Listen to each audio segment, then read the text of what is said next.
नमस्कार दोस्तों, welcome to world affairs. चलिए डिस्कस करते हैं 27 दिसंबर के डेली करंट अफेयर्स। और आप लोग जो 7:30 AM में उठकर इस वक्त ये वीडियो देख रहे हैं, salute to all of you. आपका dedication, discipline, it is commendable. और वीडियो को लाइक करना मत भूलिएगा। Let's try to get around 25,000 likes. किसी दिन तो होंगे, मैं बोलता रहूँगा, किसी दिन तो होंगे। So let's try to do this.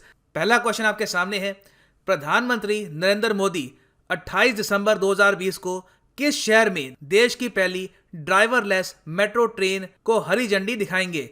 ये आपके सामने ऑप्शंस हैं। सही उत्तर यहां पर है दिल्ली। ये बहुत ही बड़ी मोमेंट है, भारत की पहली ड्राइवरलेस ट्रेन। अच्छा, एक और सवाल पूछता हूं आपसे, दुनिया की पहली ड्राइवरलेस ट्रेन किस देश में आई होगी? एक बार जरा सोच कर देखिए।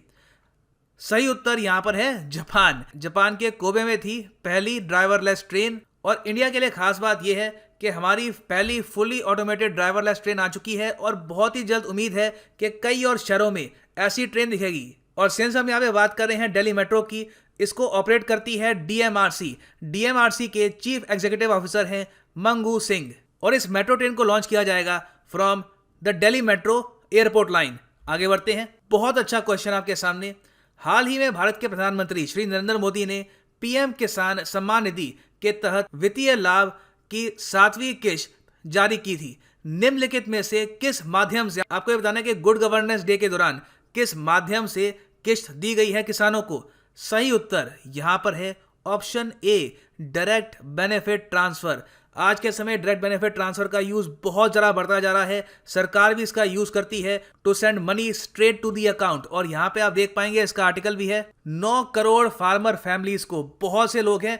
अगेन देखो, फैमिली में कौन कौन आता है पीएम किसान निधि के हिसाब से? यहाँ पे आप देखोगे फैमिली में यहाँ पे आता है हस्बैंड, वाइफ और माइनर चिल्ड्रन। तो 9 करोड़ फैमिलीज को आप मल्टीप्लाई कर लीजिए यहाँ पर 4 से, 34 करोड़ लोगों तक ये पैसा पहुंचाया गया है। और टोटल अमाउंट दिया गया है यहाँ पर 18,000 करोड़ रुपए। ये 7वीं इंस्टॉलमेंट है ऑफ पीएम किसान निधि। इसके अंडर छोटे किसानों को मिलते हैं 6,000 रुपए पर ईयर, 2-2 हजार की किश्तों से। ये एक 100% सेंट्रल स्कीम है, स्टेट का कोई कंट्रीब्यूशन नहीं है। ये शुरू हुई थी 2018 से। और इस स्कीम के लिए वो फार्मर फैमिलीज एलिजिबल हैं जिनके पास कंबाइंड होल्डिंग ओनरशिप है 2 हेक्टेयर्स तक की। आगे बढ़ते हैं। हाल ही में हमने ये देखा है कि 3D प्रिंटेड बिल्डिंग बनाई गई है इंडिया में पहली बार। आपको यह बताना है कि किस कंपनी ने यह कारनामा करके दिखाया है। आपके सामने ये ऑप्शंस हैं।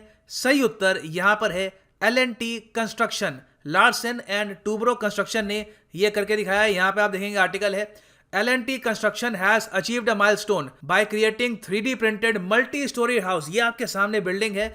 अब ये ऐसा नहीं है कि पूरी बिल्डिंग इन्होंने एक बहुत ही विशाल 3D प्रिंटर से प्रिंट कर दी हो। इसके जो थोड़े थोड़े पार्ट्स थे वो एक काफ़ी बड़े 3D प्रिंटर से प्रिंट किए, उसको यहाँ पे असेंबल किया और इस तरीके से ये घर बन गया। अब ये देखा जा रहा है एक बहुत ही अच्छा सोल्यूशन हाउसिंग फॉर ऑल 2022 का। सरकार ने वादा तो कर दिया है कि 60 मिलियन होता है, 6 करोड़ घर बनेंगे 2022 तक। अब उसके लिए पॉसिबिलिटी ये भी है कि क्यों ना इंडिया में इन द फ्यूचर हम 3D प्रिंटेड हाउसेस पर भी फोकस करें। ये हो सकती है एक पॉसिबिलिटी। और लार्सन एंड टूब्रो के हेडक्वार्टर्स कहाँ पे हैं? ये है मुंबई, महाराष्ट्र में। आगे बढ़ते हैं। आपको यहाँ पर ये बताना है कि रिसेंटली वो कौन सी स्टेट बनी है, 6ठी स्टेट, 6 स्टेट, जिसने सक्सेसफुली लागू कर दिए हैं ease of doing business reforms, जो जारी किए थे मिनिस्ट्री ऑफ फाइनेंस ने। यहाँ पर जो सही उत्तर है ये है ऑप्शन ए, राजस्थान।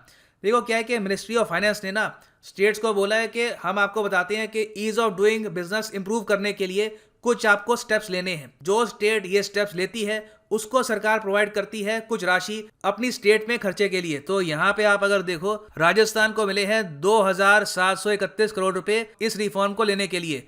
ओवरऑल आप अगर देखो तो 6 स्टेटें इसको कर चुकी हैं और 6 स्टेटों को यहाँ पर दिए हैं सरकार ने 20,000 करोड़ रुपए, 19,459 crore rupees to be exact. और राजस्थान से पहले जो बाकी स्टेट थी वो कौन सी थी? सबसे पहली स्टेट थी आंध्र प्रदेश, फिर कर्नाटका, फिर मध्य प्रदेश, फिर तमिलनाडु, उसके बाद तेलंगाना। आगे बढ़ते हैं। भारत का पहला tiger reserve hot air balloon safari निम्नलिखित में से किस टाइगर रिजर्व में शुरू किया गया है? सही उत्तर यहां पर है ऑप्शन ए, Bandhavgarh tiger reserve. World famous है अपने आप में। अब यहाँ पे इन्होंने क्या कर दिया है कि बना दी है एक स्पेशल लोकेशन जहां पर हॉट एयर बलून में बैठकर लोग लुत्फ उठा पाएंगे और बिल्कुल आसमान से देख पाएंगे कि शेर, चीता, जो भी यहाँ पर इंपॉर्टेंट जानवर है उनको यहाँ पे ऊपर से देख पाएंगे। और बांधवगढ़ में जो ये एरिया है इसको नेशनल पार्क डिक्लेयर किया गया था 1968 में। टाइगर रिजर्व ये बना 1993 में। और बाकी जो मैंने ऑप्शन दिए ना यहाँ पर, जिम कॉर्बेट, रणथंभौर, सुंदरबन, इनकी जो स्टेट्स हैं ये भी आपके सामने हैं। ये भी याद रख लेना, जिम कॉर्बेट आपको मिलेगा in Uttarakhand, Ranthambore tiger reserve Rajasthan में और Sundarban tiger reserve of course in West Bengal. आगे बढ़ते हैं। आर्या राजेंद्रन, इन्होंने बहुत ही बड़ा काम किया है। ये बनेगी इंडिया की यंगेस्ट मेयर। आपको बताना है कि किस शहर की मेयर ये बनी है। सही उत्तर यहाँ पर है केरला की राजधानी तिरुवनंतपुरम। यहाँ पे आप देखेंगे ये इनकी फोटो है। कमाल की बात है, 21 साल की एज में ये बनेंगी एक mayor. Quite an achievement. Kerala के बारे में ये जान लो, यहाँ पे गवर्नर हैं श्री आरिफ मोहम्मद खान और यहाँ पर चीफ मिनिस्टर हैं पिनारी विजयन। आगे बढ़ते हैं। हाल ही में इसरो ने एक memorandum of understanding MOU sign किया है किस IIT के साथ for regional academic centre for space. सही उत्तर यहाँ पर है option A IIT BHU Varanasi. बहुत ही अच्छी बात है ये। और इसरो के चेयरमैन कौन है? ये हैं श्री के सिवान। और इसरो ऑपरेट करती है अंडर डिपार्टमेंट ऑफ स्पेस, जिसको डायरेक्टली ओवरसी करते हैं भारत के प्रधानमंत्री। और यहाँ पे आप देख पाएंगे ये ट्विटर पेज है ऑफ बनारस हिंदू यूनिवर्सिटी। आगे बढ़ते हैं। ये बहुत ही इंपॉर्टेंट क्वेश्चन है। ई संपादा, ये एक मोबाइल एप्लीकेशन है। एक्चुअली ना सिर्फ मोबाइल एप्लीकेशन, ये एक वेब पोर्टल भी है जिसको हाल ही में लॉन्च किया गया है। आपको ये बताना है कि किस मंत्रालय ने ई संपदा को लॉन्च किया है। ये आपके सामने है ऑप्शंस। सही उत्तर यहाँ पर है option B, ministry of housing and urban affairs ने लॉन्च किया है ई संपदा मोबाइल एप्लीकेशन और वेब पोर्टल को। और ministry of housing and urban affairs में मिनिस्टर कौन है? मिनिस्टर है यहाँ पर हरदीप सिंह पुरी साहब। ना जो ये पोर्टल है एक बार मैं आपको दिखा देता हूँ। तो यहाँ पे आप देख पाओगे ये है वेब पोर्टल ई संपदा का। ये प्राइमरली है गवर्नमेंट रेजिडेंशियल एकोमोडेशन के लिए। जो भी सरकारी ज़मीन है वहाँ पे जो ऑफिसेज हैं, जो मार्केट एकोमोडेशन है, ये आसानी से हो पाएगी इस पोर्टल के थ्रू। Very very important. आगे बढ़ते हैं। हाल ही में निम्नलिखित में से किस देश के स्ट्रीट फूड हॉकर संस्कृति को यूनेस्को का intangible culture heritage of humanity का टैग दिया गया है? एक तो होती है tangible UNESCO cultural heritage site, for example red fort या फिर ताजमहल, आप उसको छू सकते हैं। मगर एक होती है इनटेंजिबल कल्चरल हेरिटेज, इसमें आती है फॉर एग्जाम्पल योगा। तो इसी तरीके से किस देश का जो स्ट्रीट फूड हॉकर कल्चर है उसको intangible culture heritage humanity tag दिया गया है यूनेस्को द्वारा।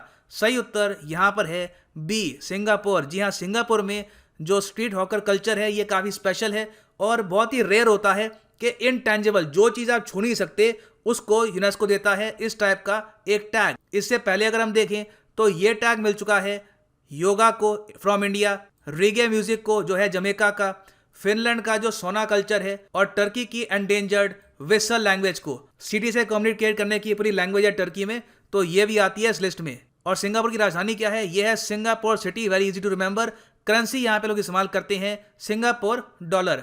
और मले है यहाँ पर नेशनल लैंग्वेज। आगे बढ़ते हैं। ये टॉपिक बहुत न्यूज़ में था। क्वेश्चन बहुत ही सिंपल है। सिंस WHO आजकल काफ़ी न्यूज़ में है, वर्ल्ड हेल्थ ऑर्गेनाइजेशन ने लॉन्च करी है WHO कोविड-19 अपडेट्स ऐप। तो WHO के हेडक्वार्टर्स आपको कहाँ पर मिलेंगे? ये हैं आपके options, New York, Geneva, Vienna, Zurich. सही उत्तर यहाँ पर है जनेवा। ऑलराइट, जनेवा स्विट्जरलैंड में मिलेगा आपको ये। और जो ये ऐप है WHO कोविड-19 अपडेट्स ऐप, ये बहुत कंट्रोवर्सी में थी। 8 महीने पहले इसको लॉन्च किया गया था, मगर लॉन्च करने के बाद इसको पुल डाउन कर लिया गया। लोगों ने आलोचना करी कि पैंडेमिक के दौरान ये ऐप लॉन्च होती है, फिर ये जो ऐप है इन्होंने वापस ले ली। WHO ने कहा कि हमने इनिशियली जो बेटा वर्जन होता है इसका, आप कह सकते हैं डेमो वर्जन, वो हमने लॉन्च किया था, बाद में इसको हमने पुल बैक कर लिया।